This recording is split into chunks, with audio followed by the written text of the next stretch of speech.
Good morning বন্ধুরা, সবাই কেমন আছো? আশা করি আমার বন্ধুরা সবাই ভালো আছে। বন্ধুরা, আমরা সবাই ভালো আছি। আজকে তোমাদের ভাইপোর কাণ্ড দেখো। তোমাদের ভাইপো আজকে এই ঘর থেকে ওই ঘরে গিয়ে আমাকে জড়িয়ে ধরেছে, দিয়ে কি বলছে জানো? মা, তুমি আমাকে একদম ভালোবাসো না, তুমি আমাকে সবসময় বকাবকি করো। আচ্ছা বলো তো, এটা কোনো কথা হলো? ছেলেকে একটু কি বকতে পারি না? ছেলে যদি অন্যায় করে তোমরাই বলো। সত্যি তো বলতে, কালকে কী বলতো, তোমাদের ভাইপোকে রাত্রিবেলা খেতে বসে একটু বকাবকি করেছিলাম।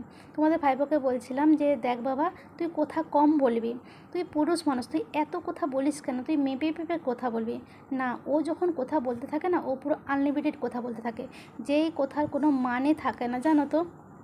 তোকে ওই কথাটা বলেছে বলে ওর রাগ হয়েছে, বুঝেছো তো, মনটা ছোট হয়ে গেছে। আর কি বলবো। তো যাই হোক, দেখো সমস্ত কাজটায় সারা হয়ে গেছে, কাজটায় সেরে স্নান টান করে আজকে একটা ঘটনা হয়েছে জানো তো। আজকে সকালবেলা অনেক কাচাকুচি করেছিলাম, করে ছাদে মেলে দিয়ে এসেছিলাম।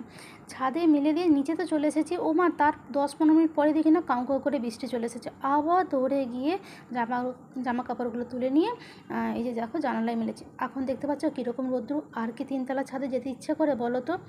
আর গেলাম না ছাদেই, আর যেতে ইচ্ছে করলো না গো, জানালাতেই মিলে দিলাম। তো দেখো এদিকে চলে এসেছি ঠাকুর ঘরে, ঠাকুর দেওয়া হয়ে গেছে, দিয়ে এবারে চলে এসেছি রান্নাঘরে। দেখো কুটাকুটি হয়ে গেছে, বাঁটবো একটু, আজকে মিক্সিতে করে নেবো, আজকাল ইচ্ছে করছে না সিলেতে বাঁটতে। তো দেখো তোমাদের ভাইপো উঠেছে, দেখতে পাচ্ছ কত খুশি, কত মনটা আনন্দ আনন্দ। তো ওকে বোঝালাম জানো তো, যে দেখ বাবা, বাবা মারা সবসময় যে বকাবকি করে কোনো কারণ ছাড়া বকাবকি করে না, বল। আমরাও যখন ছোটো ছিলাম আমাদেরকেও কিন্তু বাবা মা বকতো, আমরা মারও খেতাম, জানিস তো। দেখ, অন্যায় করলে তো বাবা মা বলবে, বাবা মা কি খারাপের জন্য বলে বল? বাবা মা সবসময় চাইবে ভালোর জন্য, তোদের ভালো হোক, ঠিক আছে।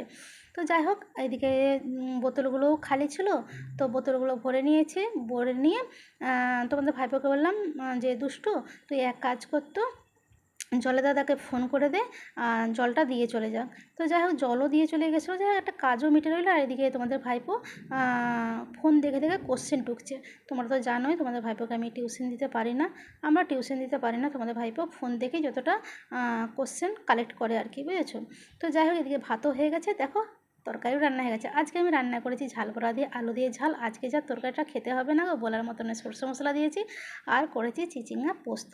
তো দেখো, আর দেরি কেন, খিদেও পেয়ে গেছে। সকালবেলা সত্যি কথা বলতে মায়ের বেটায় কিছুই খাইনি, জল বিস্কুট খেয়েছিলাম, বুঝেছো। তো চলো, আমার ভিডিওটা যদি তোমাদের ভালো লেগে থাকে লাইক দিয়ে একটু পাশে থেকো, আর বন্ধুরা সবাই ভালো থেকো।